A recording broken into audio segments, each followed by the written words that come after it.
Well, hello and welcome back to the Film Yap podcast, our occasional series where we get together, two or more of us, and yap about stuff. So we still refer to it internally. We kind of brand it as Yap versus Yap. Although I don't know how contentious it's really going to be, but it's two film yappers, myself, and welcoming a newer face to the family, and that's Brian Hartz, who has just started contributing to the Yap within, gosh, last couple of months. It already hmm seems like you're a seasoned veteran.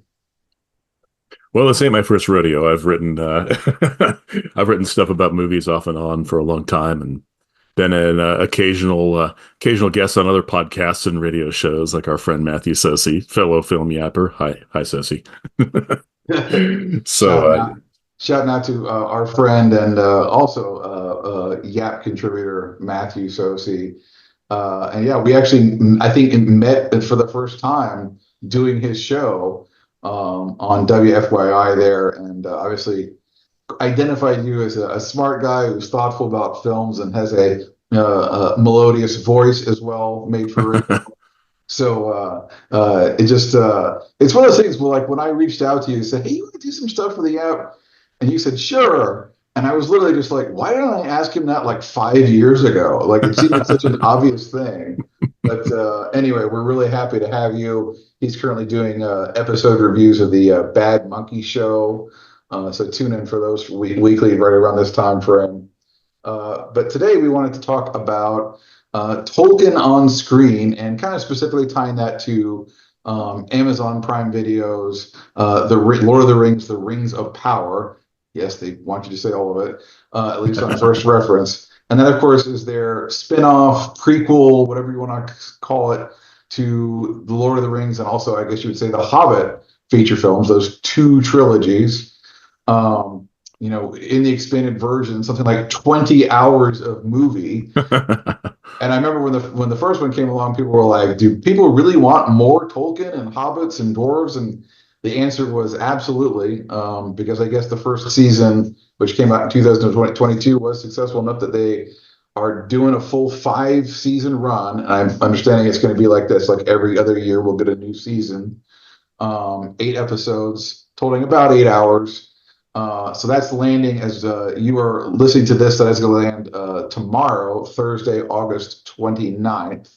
And obviously, Brian and I have both seen season one. And if you will check the film app in a slightly different location, if you're looking at the website portion of the film app, you will see that I actually have a review of season two up. So yes, I have actually seen all of season two. I did. I was not expecting it because it's become the first time that they allowed the press to see this. They only let us see the first 2 episodes beforehand, and then, like, every week they would, like, 2 days before it air, they would let us see the next one and the next one. Which that's become kind of a standard thing for these high profile streaming shows. The Game of Thrones spinoff, House of the Dragon, is the same way. Mhm. They'll only let you see a couple and then weekly. But so tip of the hat, if I had one, to the Amazon Prime folks. I really appreciate them letting us see the whole season ahead of time, so we can really give really kind of an authoritative review of it. But it also meant that I was going into this expecting to watch 2 hours worth of stuff and write an article. And I suddenly realized that I had to watch 8 hours of stuff. It's actually a little more. It probably works out to about 8.5. So I did do that. So if I'm a little bleary-eyed and so forth, I apologize. But why don't we start off with talking about your take on season one of the Rings of Power? Like, how much were you really anticipating it going in, or was it just sort of like, they're just trying to make some more money off of Tolkien, knowing that geeks like us will tune in no matter what? Little column A, little column B. It's funny. I've been, Tolkien fan since I was like 12. Actually, earlier than that. I think I first read The Hobbit when I was in the third grade. And so, of course, seen all the. Well, yeah, shoot, I'm old enough to have seen like the Rankin Bass Hobbit movie and the Ralph Bakshi animated Lord of the Rings. Which, boy, that's weird. Uh, So I had already gone through a few iterations even by the time Peter Jackson came around. But yeah, of course, when they started reporting that they were gonna do a new series, Yeah, I was a little skeptical. I thought, well, what are they possibly going to cover? And then when they revealed that like all they had to work with was like the appendices to the Lord of the Rings, the extensive. I mean, if you look at the book of the Return of the King from the original Lord of the Rings trilogy, the actual narrative is a relatively slim portion of it, and the rest is taken up with these copious notes and essays and breakdowns of Hobbit family trees and dwarvish history and elven lore and things like this. And I thought, well, okay, there's stuff to mine there, but the territory is going to be just very strange to navigate because like they didn't have rights to some of the other stuff that was published later. After Tolkien's death, he only managed to publish, The Hobbit and the Lord of the Rings while he was alive. His son Christopher, basically spent the rest of his life, which was very long. He only died recently in his 90s, publishing all of his dad's other stuff. Tolkien had written volumes and volumes, literally volumes and volumes of other stuff, as he was working out his entire legendarium. And yeah, and so but some of that stuff like the Silmarillion and the Unfinished Tales, the History of Middle Earth, like I don't know how much access they have or had to any of this because rights surrounding Tolkien stuff is just tricky. You might remember that Guillermo del Toro was originally supposed to direct the Hobbit with Peter Jackson producing, but there was some situation with the rights to the Hobbit being snarled for long enough that del Toro walked away from the project. In any case, all this to say, I was like, I don't know what they're going to make of what they've got. But the good thing is though that they have a lot of space where Tolkien didn't put anything, in which to, kind of insert the imagination, which is good and actually a little bit different from, a lot of other literary adaptations where you're worried about what to cut, from a very lengthy narrative. And in this case, they're working with essentially a compendium of notes and trying to figure out how to fill in the blanks. Um, so all this, my very long-winded No. way of getting around to my thoughts originally with season one, and but what actually got me interested was when they announced the composer, believe it or not, of the series. I'm Really? a huge film music nerd, as Chris.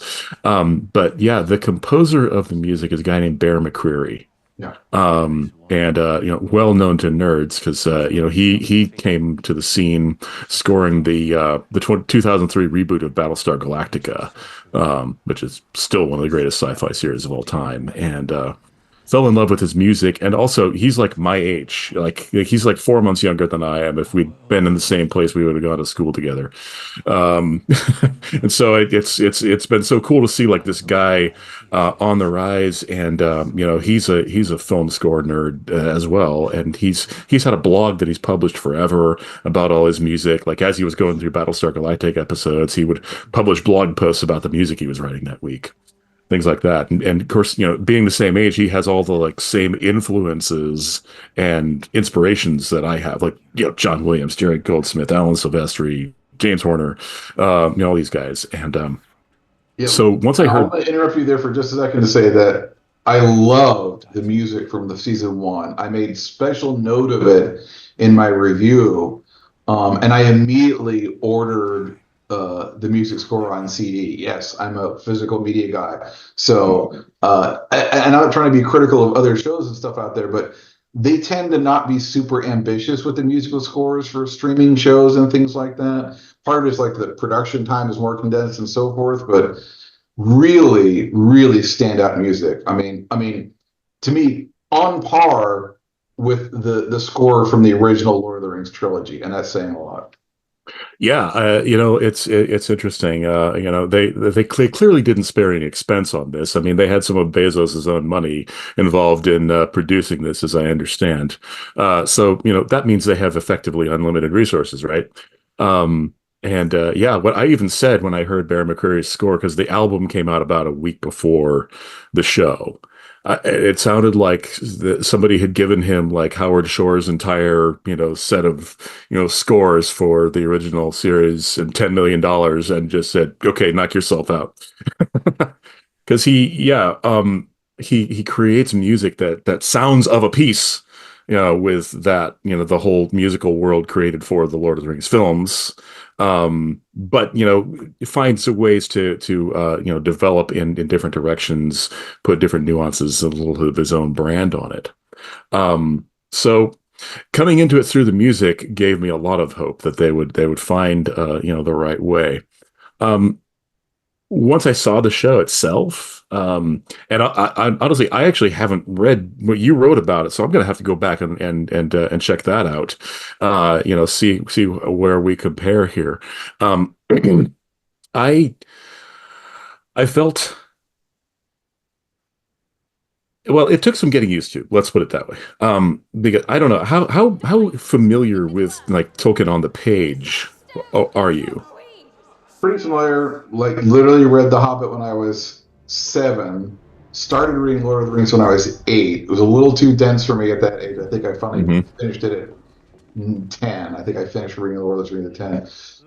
And probably like a lot of kids of my era that said, well, let me go on and read the Silmarillion as Hmm. well. And it's just I say it's almost more like notes. Yeah. And even the way it's written, the style is very much like here I am relating mythology. It's Yes. almost like reading the Old Testament, where it's a Yes. lot of just declarative statements and a lot of things for you, the reader, to fill in. Almost like reading like mythology compendium from like Edith Hamilton kind of thing, where it's just like Yes. almost dry Yeah. prose. It's more like reading the Bible than reading a novel, Yeah. and sometimes intentionally so. Um, Obviously, Tolkien takes some of his cosmology and the idea of the fall of the Dark Angel, which actually figures into the lore, the Rings of Power, as part of the foundational myth of Middle Earth. So, having dug into some of those materials, and yeah, you can't read them cover to cover like a novel, but it's fun to refer to them now and then when you want a little more depth on something in the novels, or as they were leading up to Rings of Power. I was like, oh well, I wonder what he wrote about what Galadriel was up to in the Second Age, Yes. and things like this. And so, I was going in there and like, okay, I'm relatively familiar with what the broad strokes of the Second Age are, and they very much seem to have intentionally like put together all the greatest hits, of the Second Age, like the coming Yeah. of Sauron, the forging of the rings, the Atlantis-like fall of Numenor.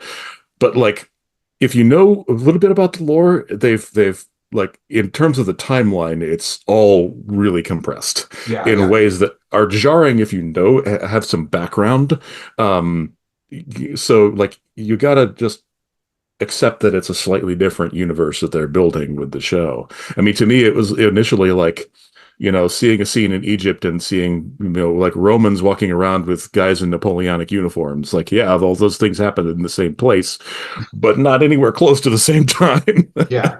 Yeah. And I will say, if you read my review, Amazon gave me like a literally a document of all the spoilers that we are not allowed to touch upon. So I'm Ah. not going to obviously break any of those, but there was obviously compression, moving people around, creating a character that's not in the text to sort of bind things up. Hmm. Like I'm forgetting the character's name, but like the action hero, elven warrior, who does a lot Arondir, yeah. yeah, there's like a lot of parkour kind of stuff that Yeah. none of the elves are doing for some reason. He's there to kind of like be the glue between the different sections uh, and things like that. I will say, and I'm not going to reveal it, but there's one way in which in season 2 it very definitively departs from what Tolkien wrote, and I won't say other than it's definitively some person dies and some other person is the person who killed them, and it Oh. doesn't happen that way here. And I think that's vague enough that it won't spoil it for anybody. But and honestly, even amongst you'd have to be a pretty hardcore Tolkien nerd to even know that. And I think I only even came across it just as I was doing a little background research on some of the characters. Uh, so yeah, I mean, people will howl at stuff like that.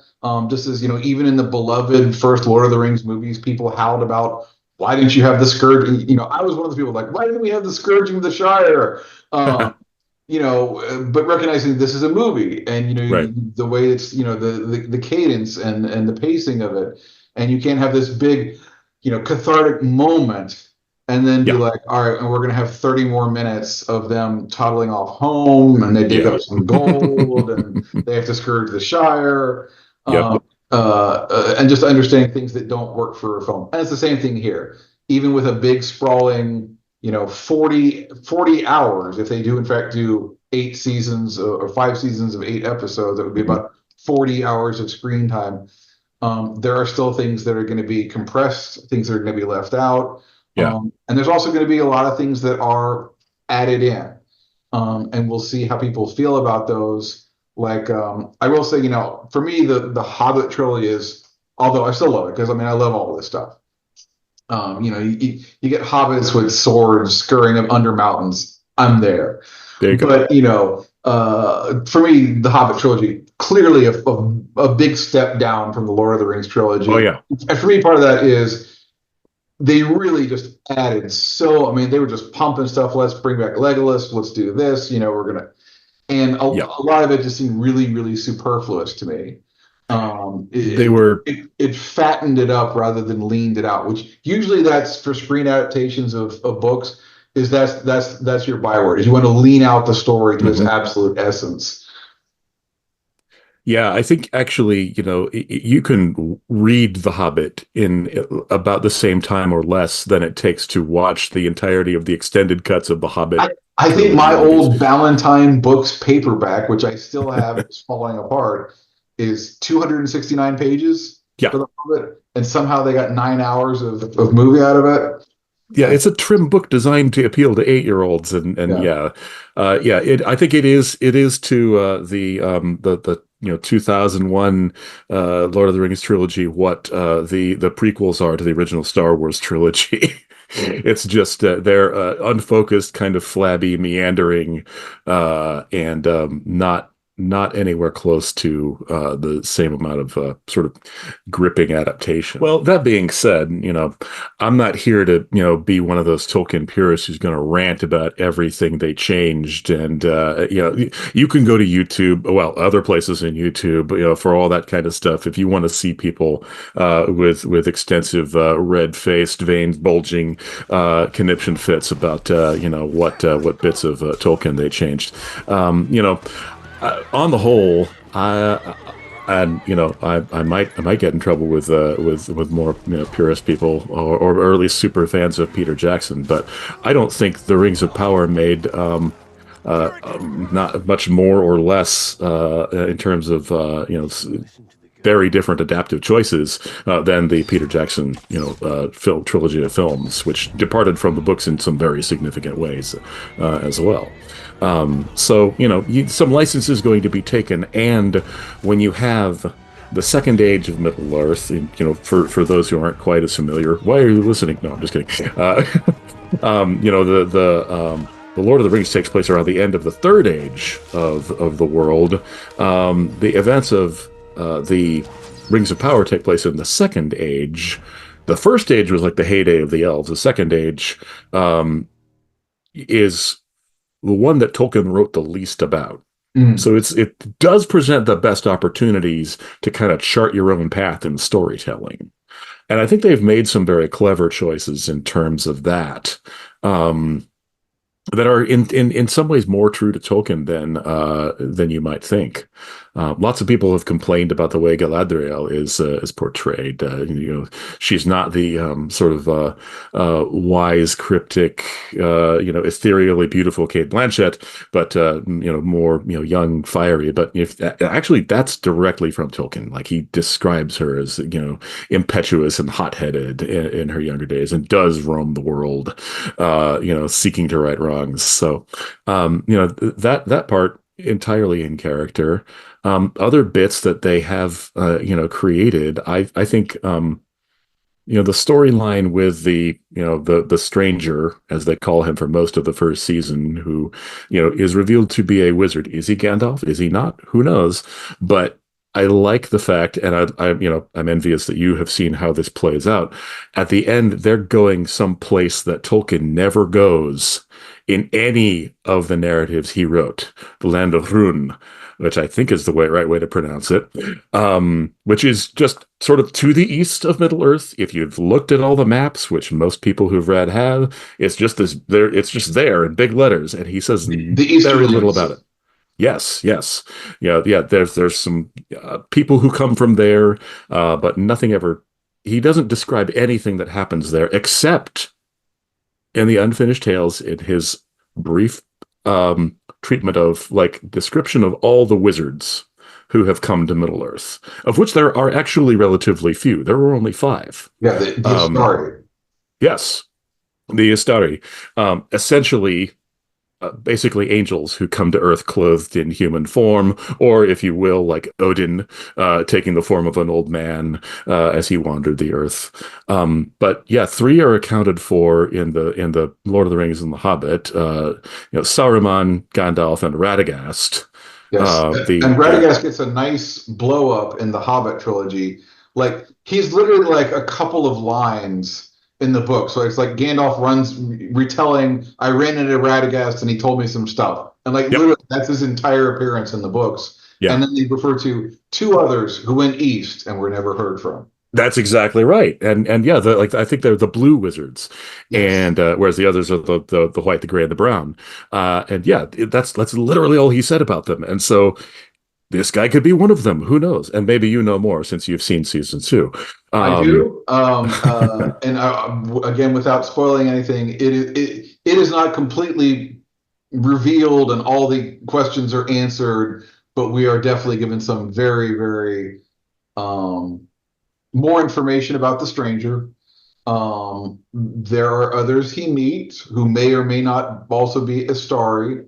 uh-huh. Um, and yeah, well, one of the surprising things will people will say we'll learn about season two again without broad strokes, without giving away a whole bunch, is that this the strangers part of the story, which was really a pretty big chunk of season one, is really kind of more in the background for season two. I mean, we definitely Really? follow him with Nori, the Harfoot, Mhm. and interesting things happen. But in terms of screen time, it's definitely secondary to the real action is uh, uh, probably in order from descending to ascending is probably in the Southlands, or excuse me, I probably would say in Khazad Dûm would be like the third amount of time. The Southlands also kind of that stuff kind of also gets de-emphasized. A lot Hmm. of stuff in Khazad Dûm, a lot of stuff in Numenor, but really the center of the action is I'm probably going to mispronounce this Eregion. I'm not Eregion, I think. Eregion, um, with a little bit of Linden in the start, the Hmm. Great Havens, but really Eregion is really kind of the centerpiece of season two.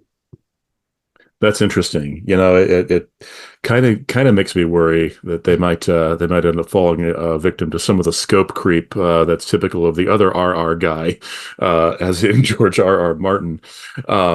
Because yeah, I mean, Game of Thrones eventually got so unwieldy with all the varying, the sheer number of narratives they were unspooling that the wheels came off of the TV series, and Martin still hasn't finished the books. And isn't going to, as I like to tell everyone. Oh, of course not. It's now been 15 years Oh since my book God. five, and he's told everyone he has two more. And I don't think he's at this point. I don't think he has any incentive to write them. Yeah, he's just running out the clock now. Yeah, quite literally. I mean, I hate to say with his age and Oh yeah.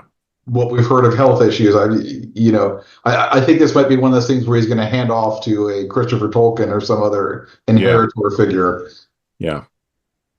Um, that does give me pause though, because yeah, I was just watching a recap of season one, and boy, they do lay the seeds of like I don't know a dozen different narratives, taking place in several of the broad um areas, but there's the fate of the elves, the story of the backstories of Elrond and Galadriel. There's the politics of what's happening on Numenor. There's the proto Hobbit Harfoots, and their journey. There's the dwarves and their peril, impending And peril in Khazad-dûm. Adar and the Uruks, I should have mentioned, Yes, they also yes. feature very, very prominently in season two. I will say this: I thought they did a good job. They apparently were aware of, we've got all these things going on, and the mistake I think a lot of these shows make, I saw it in some kind of the mid run of like Game of Thrones, is they felt this thing of like, well, like Peter Dinklage is the big star of the show, so he's got to be in every episode, you know. No. And what ended up happening, you have him these sort of like these quick cut back and forth between these different, six or seven or eight different areas and character loci. And it just felt like check-ins. Like, here's what's happening with Tyrion, and here's what's happening with Hmm. them. Yeah. And I think they are cognizant of that challenge in season two, and they really try. Like each episode is like, okay, we're going to concentrate on these three things Hmm. this episode, and even if that means so and so is barely in the episode or not in the episode at all, we're not going to worry about that. And I think that was a wise choice. Well, it's interesting. I think the adaptive choices made in any of these adaptations always seem to go best when they go back to the way Tolkien did it. And Yeah, that is the way Tolkien did his narrative. I mean, half of the Two Towers, focuses only on, Aragorn, Gimli, Legolas, and then they get all the way through that and then go back and tell the story that's happening in parallel, with yeah, Frodo and Sam. Whereas they intercut between those in the movies. And frankly, I think Tolkien's way of telling it is a little more effective. Understand why they couldn't do it that way yeah. in And the I think movies. with But an episodic format, it presents itself of like, okay, this is going to be the Southlands mhm, plus, what's happening in Numenor with a little bit of Khazad Dûm. mhm, And then like the next episode is, okay, this is going to be some Khazad Dûm, a whole lot of Eregion, not so much Numenor, not so much this, not so much Adar and the orcs. And I commend them. I think it works. I will say that to me, the tone of season two is much grittier.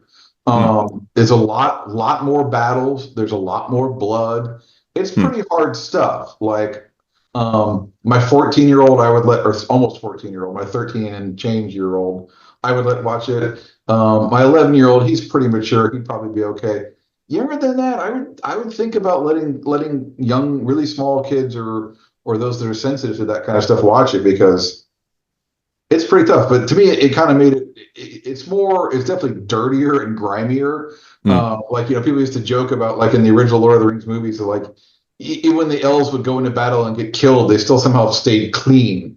You know, Well, they're we, elves, we, I we mean. see a lot of elves getting grimy in this one. I see. Well, I'm a little heartened to hear about more of the scale. I was rather disappointed in season one with the big epic battle of everybody, all the army sailing across the sea, ended up being essentially just raiding a village. Yeah, yeah, That was one of the things that I, kind of just fell flat for season one. I think, yeah. as many storylines as they tried to tackle, they weren't really able to nail the pacing or the emphasis on what should happen when and the scope of it.